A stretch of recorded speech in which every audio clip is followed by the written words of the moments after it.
Pinalaya na sina SMNI host Lorraine Badoy at ka-Eric Zelis dahil sa humanitarian reasons ngayong magpapasko. Isang linggo silang na-detain sa Batasang Pambansa matapos i-cite in contempt sa gitna ng pagdinig ng House Committee on Legislative Franchises tungkol sa prangkisa ng SMNI. Na-contempt si Badoy dahil sa umunoy pagsisinungaling tungkol sa hatian sa kita at pagiging producer niya sa SMNI, habang si Zelis ay na-contempt dahil sa umunoy maling report niya tungkol sa 1.8 billion peso travel fund ni House Speaker Martin Romualdez. Bagamat nakalaya na, tuloy-tuloy pa rin ang pagdinig ng komite at ipatatawag sina Badoy at Zelis kung kailangan.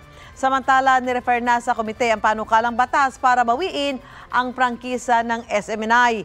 Giit ng SMNI legal team, unconstitutional ang panukala. Handa raw silang ipagtanggol ang kanilang prangkisa. Mauna ka sa mga balita, bisitahin at mag-subscribe sa GMA Integrated News sa YouTube. Sa mga kapuso abroad, samahan nyo kami sa GMA Pinoy TV at sa www.gmanews.tv.